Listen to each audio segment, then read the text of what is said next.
वरिष्ठ कलाकार सुनिल थापाको निधन भएको छ। हृदयघात भएपछि थापालाई उपचारका लागि नर्भिक अस्पताल लगिएको थियो। उपचारकै क्रममा उनको निधन भएको थापा निकट रहेका कलाकार विल्सन विक्रम राईले जानकारी दिएका छन्। छोराहरू भारतमा रहेकाले उनीहरू आउने तर्खर गर्दै गरेको र नजिकका आफन्तहरू लुभुमा रहेकाले उनीहरू आउने प्रतीक्षा भइरहेको अभिनेता राईले बताएका छन्। यस्तै कलाकार केदार घिमिरेले पनि आफ्नो फेसबुक वालमा थापाको निधनमा दुःख व्यक्त गर्दै जानकारी दिएका छन्।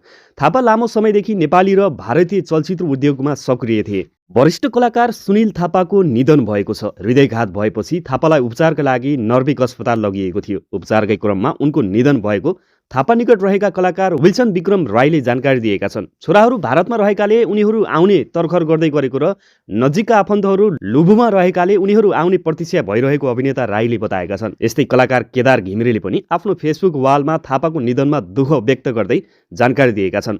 थापा लामो समयदेखि नेपाली र भारतीय चलचित्र उद्योगमा सक्रिय थिए।